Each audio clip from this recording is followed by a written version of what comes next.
刮刮乐中了1后，我直奔售楼处，大手一挥，准备拿下那栋1000万豪宅。手机弹出一条陌生短信：老婆，不要买别墅，还有10天就要极寒末世，别墅一点用都没有，快去买火山旁边的防空洞，打造成为末世堡垒的原地。我举着手机愣在原地，我都没结婚，哪来的老公啊？正当我以为这是条骚扰短信时，下一条消息让我瞪大双眼，末世真的要来了！付款机前，我捏着手机，屏幕上的字刺的眼睛发疼。老婆，我是来自未来的裴恒，未来我们结婚了，可却遭遇极寒末世，你为了保护我，活活被冻死。相信我，不要买豪宅。我原以为只是恶搞短信，直到下一条消息弹出来，你高考那年为了去远市的大学，故意改错了数学卷第8、15题的答案，这是我藏了一辈子的秘密，连10年闺蜜林夕都一无所知，从未对任何人提起过，不可能有第2个人知道，除非他说的是真的。我愣住大脑，还没来得及消化这突如其来的消息，一道声音由远及近：我这姐姐可不是什么富二代，她是刚刚中了奖的土大款，骨子里还是一股穷酸味。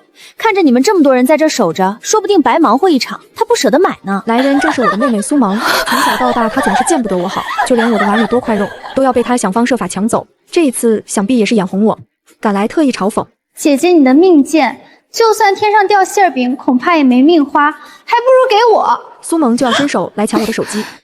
若是平常，让让也就过去了，从小爸妈就是这么教我的。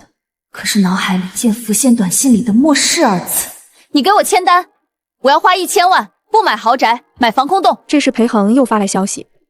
看到这则消息，我浑身血液瞬间凝固，指尖都在颤抖。不顾苏萌气恼的尖叫，我快步冲出售楼处，拨通了银行的客服电话。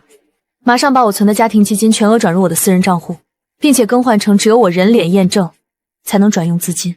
对，连我家人都不可以碰。挂掉电话，车子一路狂飙，直奔离市区最近的大型矿洞。一个挺着大肚子的煤老板正叉着腰指点工人，我二话不说直接冲过去，毫不犹豫。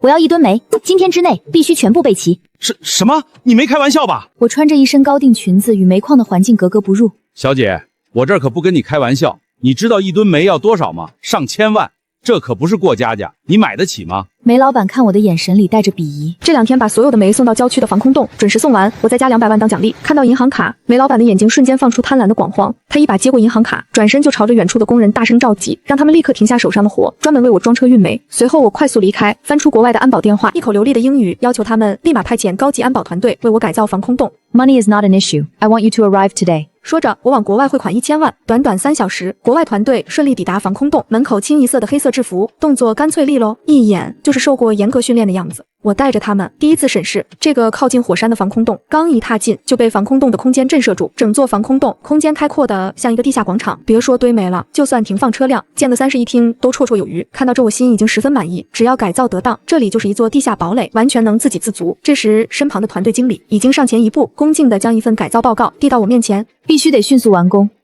现在就开始。话音未落，苏萌就来了。姐姐，你可真是让我好找啊！苏萌不知什么时候跟了过来，举着手机对着我一顿乱拍，语气里全是幸灾乐祸。姐姐，你怎么在这种地方啊？放着1000万豪宅不买，偏来这种犄角旮旯砸钱，怕不是中了奖脑子坏掉了吧？我猛地转头，眉心一蹙，没理会他的嘲讽，只想让他赶紧离开，别耽误改造进度。可苏萌却得寸进尺，凑到我面前晃了晃手机。姐姐，你还不知道吧？你买防空洞的事儿都上热搜了，大家都在笑你是有钱没处花的土大款呢。我沉下脸，点开手机，热搜榜首的词条格外刺眼：中奖1亿，苏婉琪豪宅买防空洞。点进去全是我的照片，配文添油加醋，把我说成了中了奖就飘了，毫无眼界的蠢货。评论区更是嘲讽一面，土大款就是土大款，再多钱也填不满骨子里的穷酸，放着豪宅不住去住山洞，笑死人了。有这钱干点啥不好，买个破防空洞纯属浪费。苏萌看着我难看的脸色，笑得更放肆了。怎么样，姐姐，被全网笑的滋味不好受吧？他的话刚落，我的手机就响了，来电显示是爸妈。我深吸一口气，接起电话，那边立刻传来妈妈尖利的指责：苏燕，你是不是疯了？放着好好的豪宅不买，去买个防空洞，你知不知道外面都怎么说你？我们老苏家的脸都被你丢尽了。爸爸的声音也跟着传来，命令我道：萌萌马上要出国留学，需要一大笔钱，你把中奖的钱都转到萌萌卡上，让她保管，省得你拿着乱花。你是姐姐，本来就该多照顾妹妹。我的心瞬间凉了半截。从小到大，他们眼里只有苏萌，苏萌想要的东西无论多贵，他们都会满足，而我哪怕只是想要买一件新衣服，都会被说不懂事乱花钱。我高考考了高分，他们想让我留在本地读大学，好照顾苏萌，我不愿意，才故意改错答案，去外地上大学。大学4年，他们连一通关心的电话都没打过。如今我中了奖，他们第一时间不是关心我，而是想着把我的钱拿走，给苏萌。我攥紧手机，那是我的钱，我不会转的。你敢？苏环，我们生你养你，你现在中了奖就六亲不认了？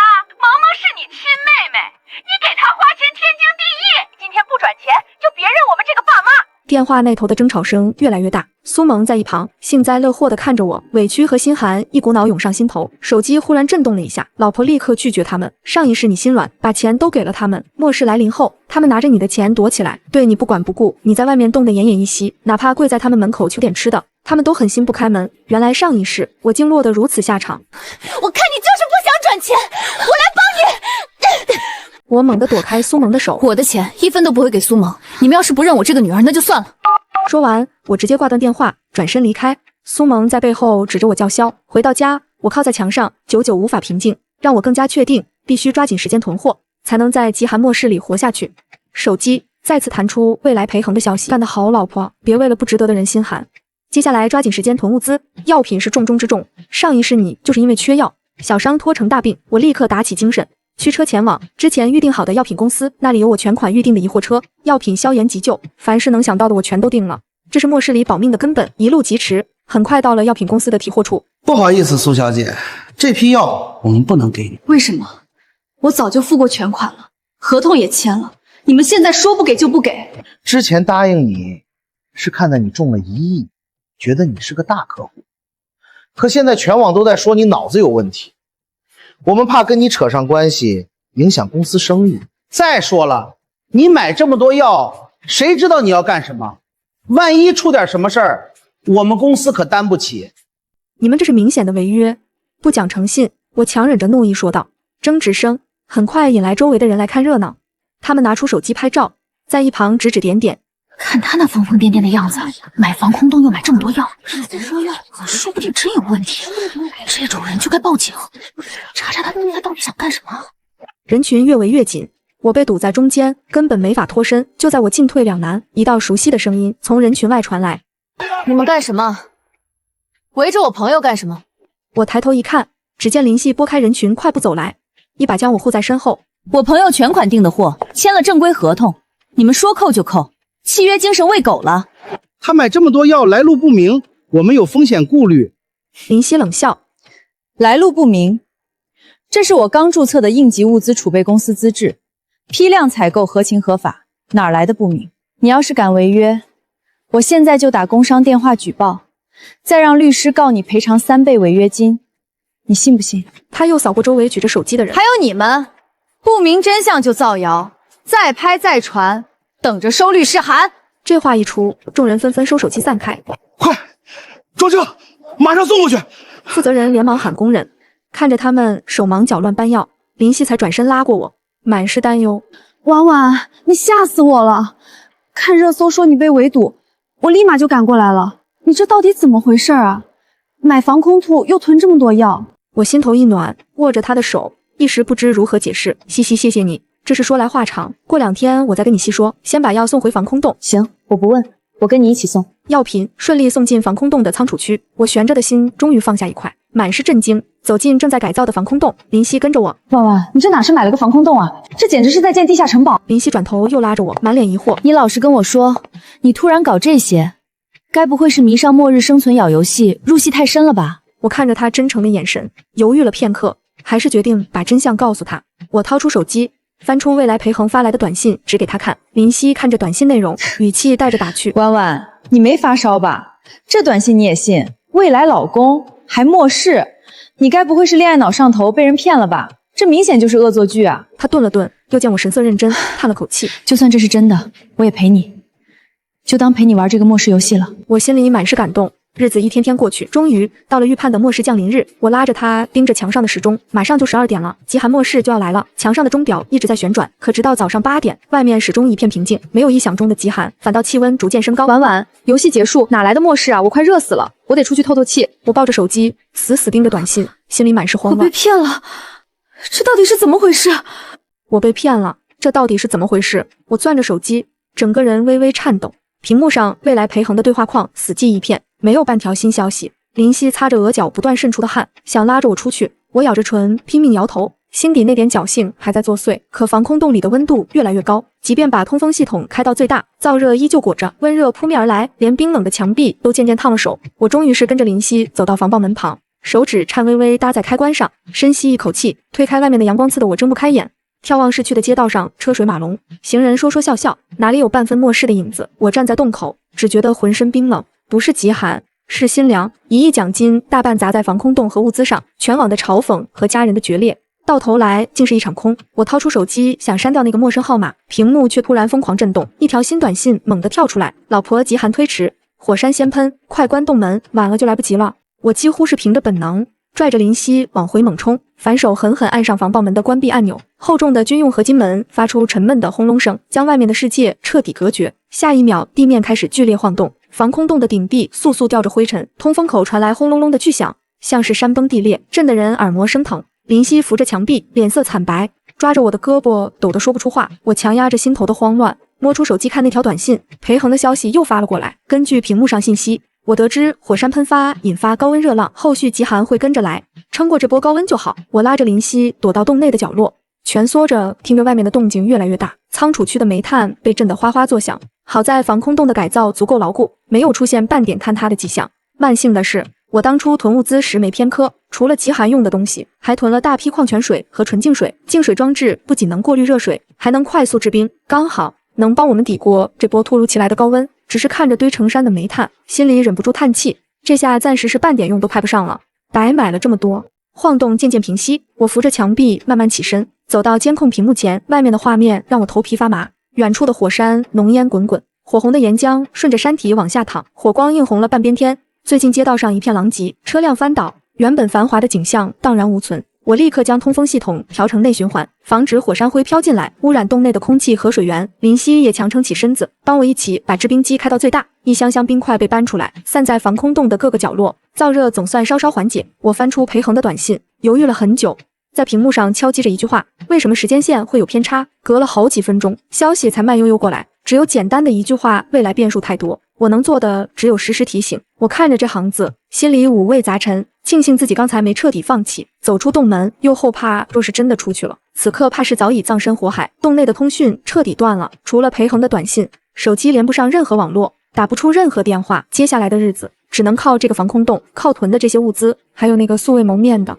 未来老公的短信了。高温热浪已持续3天，外面的温度高得离谱，监控里的柏油路面被烤得微微变形，泛着油光。防空洞周围只有几只奄奄一息的流浪动物，再也见不到半个人影。我和林夕开始严格管控所有物资，饮用水按早晚定量分配，制冰机产出的冰块只留够洞内降温的量，那些为极寒准备的羽绒服、厚棉被全都叠整齐收进储物柜。看着这些用不上的东西，心里难免有些烦躁。为极寒囤的大批煤炭被我堆在仓储区最偏僻的角落，连碰都不敢碰，生怕一点火星就徒增洞内温度。此刻只觉得这些煤炭白买了，半点用处都派不上。裴恒的短信依旧每天准时发来，提醒我定时检查通风系统的过滤装置，谨防火山灰渗入，还精准告诉我高温第7天极寒就会到来。我按着他的提醒，把防空洞的所有缝隙都用密封胶仔细封死。林夕没有想到会和我困在这个防空洞里，经常抱怨早知道不来了。我理解他的心情。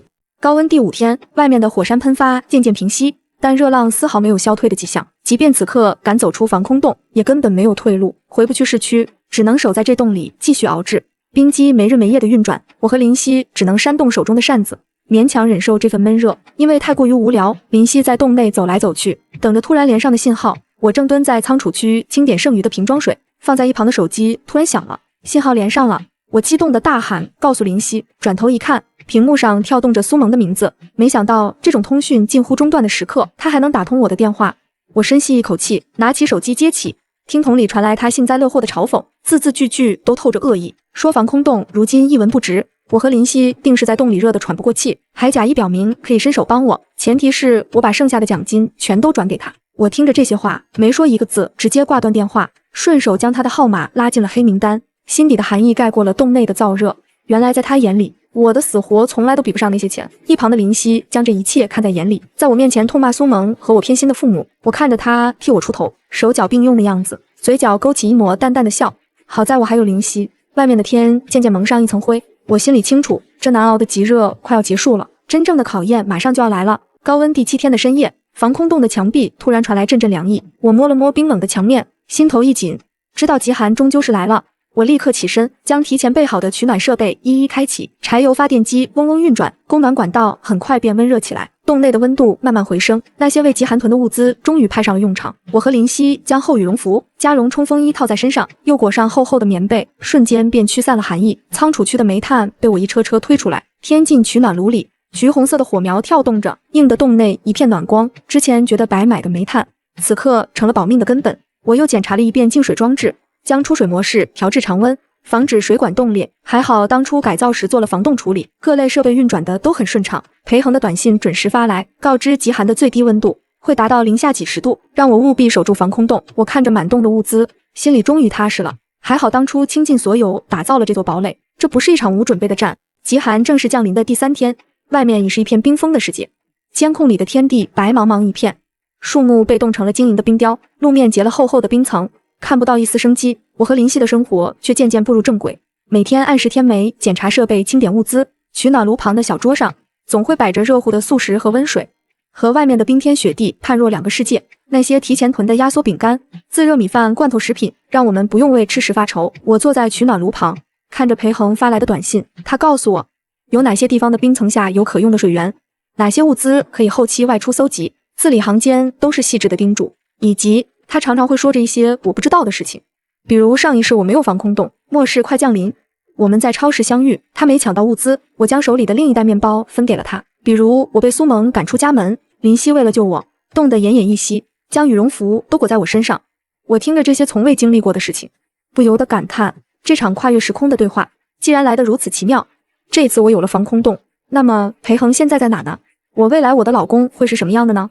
发什么呆呢？好在这一世我活着，我们都活着。极寒第12天，我调试监控设备时，屏幕里突然出现几个熟悉的身影，爸妈和苏萌，他们裹着单薄的旧厚外套，在冰天雪地里冻得瑟瑟发抖，脚步踉跄地朝防空洞走来，身上的衣服结了一层薄冰，嘴唇冻得乌紫，连走路都摇摇晃晃，想来是走投无路才找到这里。很快洞口传来急促的敲门声，夹杂着爸妈嘶哑的呼喊，让我开门，让他们进去避寒。我走到防爆门旁，透过观察口看着外面的3人，苏萌的脸冻得通红，却依旧扯着嗓子喊，让我别不识好歹，赶紧开门，不然他们就冻死在外面。爸妈在一旁不停附和，说着血浓于水，让我看在亲情的份上拉他们一把。看着他们狼狈的模样，脑海里闪过裴恒描述的前世画面，他们拿着我的钱躲起来，对冻得奄奄一息的我置之不理。如今落难了，才想起我，心底的寒意比外面的极寒更深。门外的敲门声和呼喊声持续了近1个小时，渐渐弱了下去。我透过观察口看去，爸妈靠在冰冷的墙壁上，冻得浑身发抖。苏萌蜷缩在一旁，嘴里还在骂骂咧咧，怒骂我冷血无情、忘恩负义。我始终不为所动。末世本就是弱肉强食，他们当初对我弃之不顾，如今也别想我心软。林夕站在我身边，看着外面的景象，欲言又止，却终究没有说什么，只是轻轻拍了拍我的肩膀。他懂我的心寒。过了没多久，门外的3人似乎冻得撑不住了。苏萌突然扯着爸妈往远处走，嘴里说着要去找别的地方，还放狠话，等他熬过这末世，一定要让我付出代价。看着他们渐渐消失在监控画面里的身影，我心里没有丝毫波澜。在这末世里，心软就是对自己的残忍。我转身将取暖炉的火添得更旺，心里清楚这只是开始，接下来的日子还会有更多的麻烦找上门。极寒第18天，洞口再次传来动静，这次的敲门声比上次更猛烈，还夹杂着棍棒砸门的沉闷声响。我走到观察口一看，瞬间皱紧了眉头。苏萌带着爸妈又来了，身后还跟着10几个陌生的壮汉，个个手里拿着铁棍、斧头之类的工具，身上裹着厚厚的破旧棉衣，满脸饥寒交迫的凶相。想来是苏萌见软的不行，找了一群同样走投无路的人，想强行霸占我的防空洞和物资。苏萌站在最前面，对着洞口大喊，我要是再不开门，他们就砸开这扇门，进去后把我和林夕赶出去，霸占所有物资。那些壮汉也跟着附和，挥舞着手里的工具，狠狠砸在防爆门上。可这扇军用级别的合金门坚固无比，他们的敲打根本造不成任何损伤。我看着苏萌那副歇斯底里的样子，心里只觉得可笑。他以为凭着这些人就能撼动我精心打造的堡垒。我早就听裴恒的话，做好了应对硬闯的准备。我走到功能区，按下防空洞的防御系统开关，瞬间洞口周围的地面弹出数根半米高的尖锐冰锥，冰面光滑刺骨。这是我提前利用洞内制冰设备和地下管道打造的防御装置，专防有人硬闯。洞口外的壮汉们正砸得起劲，突然看到地面弹出冰锥，瞬间吓得连连后退，有几个反应慢的差点被刺中，脸色惨白着，慌忙躲闪。苏萌也被这突如其来的冰锥吓了一跳，愣在原地，眼神里满是不敢置信。他没想到我竟然会早有准备。我透过观察口看着外面乱作一团的众人，嘴角勾起一抹冷笑。林夕走到我身边，递给我一个遥控器，这是第2重防御系统，能操控洞口上方的洒水装置，喷出的水在极寒天气里瞬间就能结成冰，让他们寸步难行。我按下遥控器的按钮，洞口上方的洒水装置立刻启动，冰冷的水朝着外面的众人喷去。那些人来不及躲避，瞬间被浇了个透心凉，身上的衣服很快冻成硬邦邦的，冰壳贴在身上，刺骨的冷，冻得他们连连哀嚎。爸妈也被浇了一身水，冻得缩成一团，对着洞口苦苦哀求让我饶了他们，说他们是被苏萌怂恿的，再也不敢来硬的了。可苏萌依旧不死心，扯着嗓子喊让众人别退缩，继续砸门。可那些壮汉早已被吓破了胆，只想赶紧离开这个危险的地方，没人再听他的指挥，纷纷转身狼狈逃窜，转眼就消失在白茫茫的雪地里。苏萌见众人都走了，气得直跺脚，转头对着爸妈大吼大叫，说他们没用，连这点小事都办不好，还用力推搡着年迈的爸妈，丝毫不在意他们早已冻得站不稳。爸妈被苏萌推搡着摔在冰冷的雪地里，冻得浑身抽搐，却依旧不敢反驳，只是低声哀求苏萌别再闹了，赶紧找个地方避寒。可苏萌嫌他们累赘，狠狠踹了一脚地上的爸爸，便独自转身离开，头也不回地消失在冰天雪地里，丝毫没有顾及生养他的父母。这一幕被监控清晰地拍了下来，我和林夕站在屏幕前，看着这冰冷的画面，心里没有丝毫同情，这都是他们偏心纵容苏萌的恶果。过了大概1个小时，监控里的爸妈慢慢爬起来，相互搀扶着再次走到防空洞门口。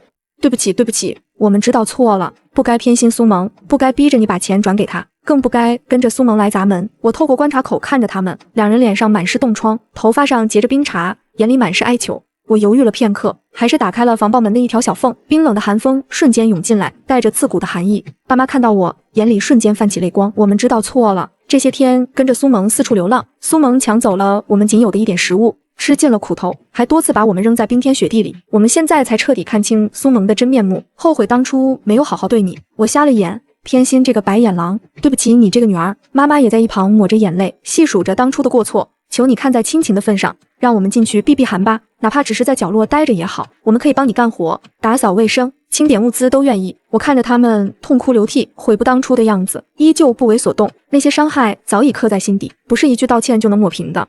我冷冷地看着他们，细数着过往的种种。当初我中了1亿奖金，他们第一时间想到的不是我，而是逼着我把钱转给苏萌。我被全网嘲讽是有钱没处花的土大款，他们不仅不维护我，还说我丢了老苏家的脸。我打造防空洞，为末世做准备，他们说我脑子坏掉了，处处泼冷水。如今落难了，才想起我这个女儿早干什么去了。这些话像一把把尖刀刺进爸妈的心里，他们哭得更凶了，不停扇自己耳光。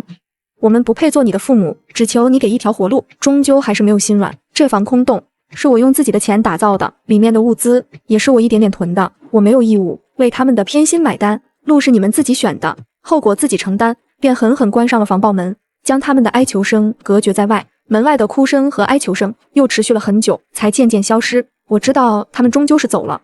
你做的对，在这末世里，亲情早已被自私磨平，与其心软收留他们，给自己惹麻烦，不如狠狠心护好自己。我点点头，转身走到取暖炉旁，添了一把煤，火苗跳动得更旺了，可心里却依旧觉得冰冷。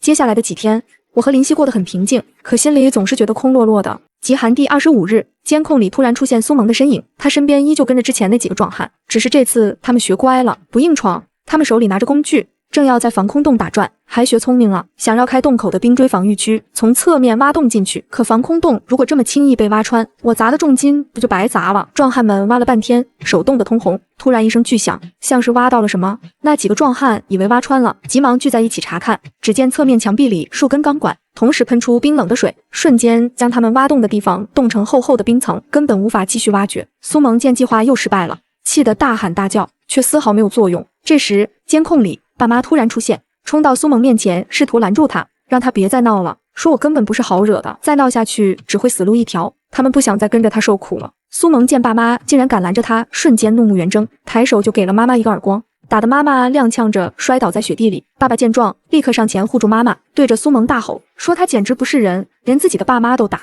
可苏萌丝毫不在意，反而一把推开爸爸，说他们没用，连个防空洞都进不去，还不如死了算了。说着便抬脚朝着爸爸的胸口狠狠踹去。爸爸被踹得捂着胸口，半天爬不起来，嘴里咳着血。妈妈趴在爸爸身边，哭得撕心裂肺。你这个白眼狼，我们白养你了。苏萌看着痛哭的爸妈，脸上没有丝毫愧疚，反而冷哼一声，转头对着身边的男人说，算了，这个防空洞暂时进不去，去别的地方看看。说完便带着人转身离开，再次丢下了受伤的爸妈，毫无留恋。我看着监控里爸妈狼狈的样子，心里终究还是动了一丝恻隐之心。我拿出2件厚棉衣、几包压缩饼干和一壶温热水，打开防爆门的一条小缝，将东西递了出去。没有说话，只是冷冷地看着他们。爸妈看到我递过来的东西，眼里满是感激，说我心善，还念着亲情。我没有理会他们的道谢，放下东西便立刻关上了防爆门，回到洞内。林夕看着我说，我终究还是心软了。我沉默着没有说话，我只是看不惯他们如此狼狈，并非念及亲情，那些刻在心底的伤害始终无法抹去。从那以后，我偶尔会在防空洞门口放一些食物和棉衣，却始终没有让他们进门，也没有和他们说过一句话。极寒第30天，外面的温度稍稍回升了一点，监控里的冰层开始慢慢融化，偶尔能看到零星的人影在活动。熬到了极寒的中期，裴恒的短信准时发来，说极寒即将进入平稳期，温度会慢慢回升，但依旧寒冷，让我继续做好防冻措施，同时注意防范周边的流浪人员，他们因为物资匮乏，可能会做出更疯狂的举动。我和林夕又把防身的消防服、铁棍放在手边，以防意外。那天我窝在沙发上不愿意起身，苏婉，你快过来看看。我连忙起身，谁知监控对准远处的树林，里面突然出现了激烈的争执，是苏萌和他身边的几个男人，想来是因为物资极度匮乏，几人起了内讧，互相推搡打骂，场面十分混乱。苏萌想抢走其中男人手里仅有的一点干硬面包，却被对方一把推倒在冰面上，头部狠狠撞在凸起的冰棱上，瞬间流出了鲜血。那几个男人看苏萌撞得头破血流，不仅没有理会，转身便匆匆离开了。苏萌躺在冰面上试图爬起来，却因为头部受伤浑身无力，嘴里发出细碎的求救声。爸妈看到这一幕，立刻冲了过去，试图将苏萌扶起来，可苏萌却因为失血过多，身体渐渐僵硬，眼神也慢慢失去了光彩，最终彻底没了动静。爸妈看着躺在冰面上没了动静的苏萌，哭得撕心裂肺，抱着苏萌的尸体不肯撒手，在冰天雪地里坐了整整1个下午，才慢慢将苏萌的尸体拖到一旁的雪堆里，用简单的积雪掩埋。我透过监控看着这一切，心头不自觉地痛起来。苏萌的结局都是他自己选的，自私贪婪狠毒，终究落得这样的下场，这都是他应得的报应。可是想起小时候，苏萌总是跟在我屁股后面喊着我姐姐，然后撒娇着夺过我手里的东西，那时候我从来不觉得她很坏，我只觉得我有这样的妹妹真可爱。想到这，我眼眶的泪水不断往下流，我抱着林夕大哭，却不知道哭什么。哭伤害我的人，终于恶有恶报，还是我失去了我唯一带有血缘的妹妹。林夕看着监控画面，轻轻叹了一口气，你没有错，你太善良了，他们早知如此，又何必当初。接下来的几天，爸妈依旧守在防空洞附近随意搭建的木板房里，身体越来越虚弱，眼看就要撑不下去了。我终究还是不忍，再次在防空洞门口放了更多的食物、棉衣，还有一些感冒药和消炎药，希望他们能撑过这最后的极寒。极寒第45天，清晨的阳光透过云层洒下来，照在白茫茫的雪地上，带来一丝微弱的暖意。洞内的温度也渐渐回升至0度以上。裴恒的最后一条短信发来，说极寒即将彻底结束，世间万物会慢慢恢复生机，让我好好生活。看着这条短信，我心里竟生出一丝莫名的不舍。这段日子，他的短信成了我唯一的精神支撑。接下来的几天，外面的温度越来越高，监控里的冰层大面积融化，露出了原本的路面，路边的树木也开始慢慢抽出新芽，预示着极寒末世终于要结束了。我和林夕开始清理防空洞的内部，将物资重新归类，检查所有设备的损耗。看着这座陪我们熬过末世的堡垒，心里满是感慨。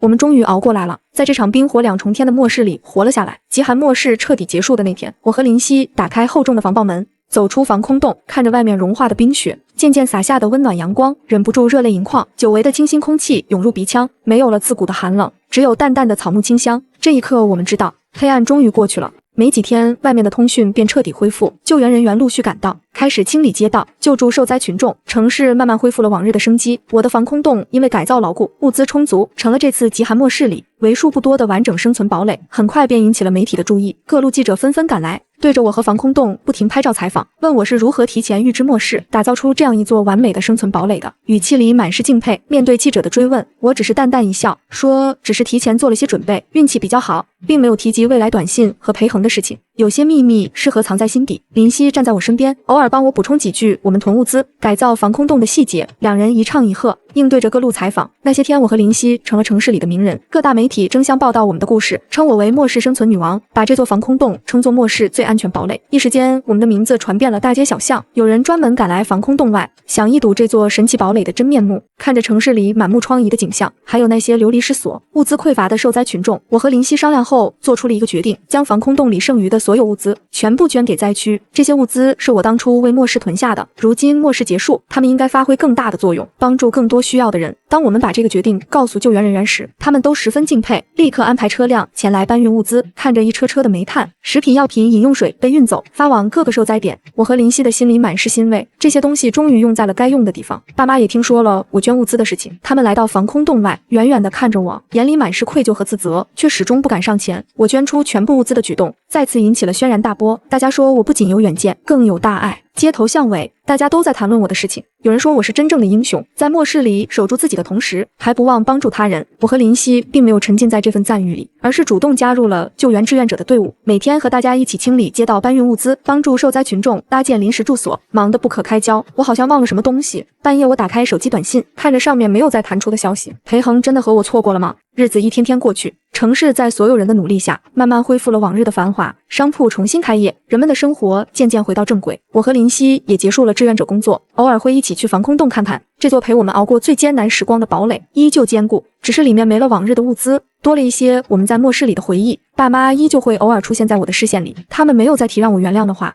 只是默默关注着我，偶尔会给我送一些亲手做的饭菜。等我发现时，他们早已离开。我没有拒绝，也没有接受，只是任由这份愧疚在他们心里慢慢沉淀。有些事情需要时间来抚平，而我还需要时间来放下。这天，我和林夕相约去市中心的咖啡馆小坐，阳光透过玻璃窗洒在身上，温暖而惬意。就在我低头搅拌咖啡时，一个熟悉的声音在身边响起：“不好意思，请问这里有人吗？”顿时我的心脏突然疯狂跳动，我捂着胸口抬头看去，眼前的男人穿着干净的白衬衫，他看着我发愣，有些疑惑，显然并不认识我，只是单纯的想找个位置坐下。林夕悄悄推了我一下，我回过神看着他，嘴角不自觉地扬起一抹笑，轻声说：“没人，请坐，阳光正好，微风不燥。”兜兜转转，跨越时空的缘分，终究还是让我们相遇了。这一次换我走向他，咖啡馆，我压下心头翻涌的悸动，主动抬眸看向他：“你好，我叫苏婉，我想认识你。”“我是裴恒，很高兴认识你。”苏婉。林夕听到这两句对话，眼睛亮了起来，找了个借口便轻手轻脚离开，留我们二人独处。我们从城市重建聊起，慢慢谈及那场极寒末世。我只说自己提前做了准备，才熬过难关。他则说起自己在应急管理局的工作，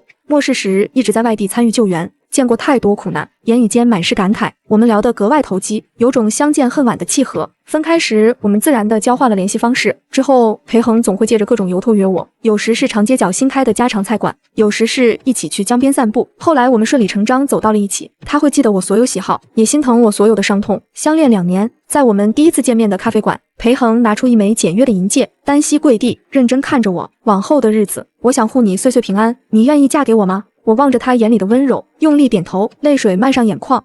婚期定下后，我带裴恒一起去防空洞，看着洞内熟悉的布局，想起那些靠着短信坚守的日子，我终于忍不住拉着裴恒说出了那个藏了很久的秘密。其实我能熬过末世，是因为收到了来自未来的你发来的短信，提醒我打造防空洞，囤物资，避开所有灾祸。我拿出旧手机，翻出那些短信给他看，那些没有被我删除的短信，都藏着跨越时空的牵挂。裴恒看着短信，骤然僵住，眼底满是震惊。沉默半晌后，他轻声告诉我一个我从来不知道的秘密。原来他总反复做一个梦，梦里他隔着屏幕给一个女生发消息，提醒她末世的一切。梦里的画面和我一模一样，连防空洞的设计都分毫不差。直到他来到这，他才意识到，原来一直以来这不是梦，原来那些跨越时空的牵绊，从来都不是我一个人的经历，他也在另一个维度陪着我熬过了那场末世。裴恒轻轻握住我的手，指尖摩挲着我手机屏幕上的短信。我们坐在防空洞的取暖炉旁，聊着那些被时空串联的瞬间，聊着梦里梦外的彼此。过往所有的恐惧和孤独，都在这一刻烟消云散。婚礼那天，暖融融的阳光洒在红毯上，林夕穿着浅粉色伴娘服，挽着我的胳膊，走到红毯尽头时，裴恒就站在那里，一身笔挺的白色西装，眉眼含笑地望着我。爸妈也来了，站在人群最边上，穿着熨贴的衣服，手里攥着一个红包。我看了他们一眼，轻轻颔首，算是回应。那些过往的隔阂，在此刻似乎都变得不那么重要，没有繁杂的流程，只有亲近的亲友见证。裴恒牵过我的手，他看着我的眼睛，将戒指轻轻套在我的无名指上，掌声四起。我望着他，眼眶微红，原来跨越时空的缘分终究会落地生花。仪式结束后，裴恒牵着我走到爸妈面前，爸妈红了眼，把红包塞到我手里，里面是一对玉镯。他们想说什么，却又无从说出口。婚后的日子平淡却幸福。裴恒会在我加班时来接我下班，会在我遇到不好的事情轻轻抱着我，温声安抚。他从不会让我受半点委屈，把我宠成了最幸福的样子。闲暇时，我和裴恒总爱一起去防空洞看看。我们把防空洞重新收拾了一番，保留了最初的布局。他结合自己在应急管理局的工作经验，给防空洞做了新的升级。偶尔会带应急管理局的同事来参观，把这里的设计理念分享出去。林夕也常来我们家做客，每次来都会打趣说，没想到当初的一条陌生短信，竟真的牵出了一段姻缘。我们仨会坐在防空洞的取暖炉旁，聊着如今的安稳，笑着说幸好熬过来了，幸好彼此都在。日子一天天过，世界早就没有末世。回想起那段日子，我想我很庆幸那场极寒。末世虽然是一场劫难，刺痛我成长，逼着我直面家庭带给我的创伤，却也让我遇见了哪怕跨越时空都要来爱我的人。往后余生，有林夕相伴，有裴恒相守，有这座宝岭护佑，岁岁平安，年年欢喜，便是最好的时光。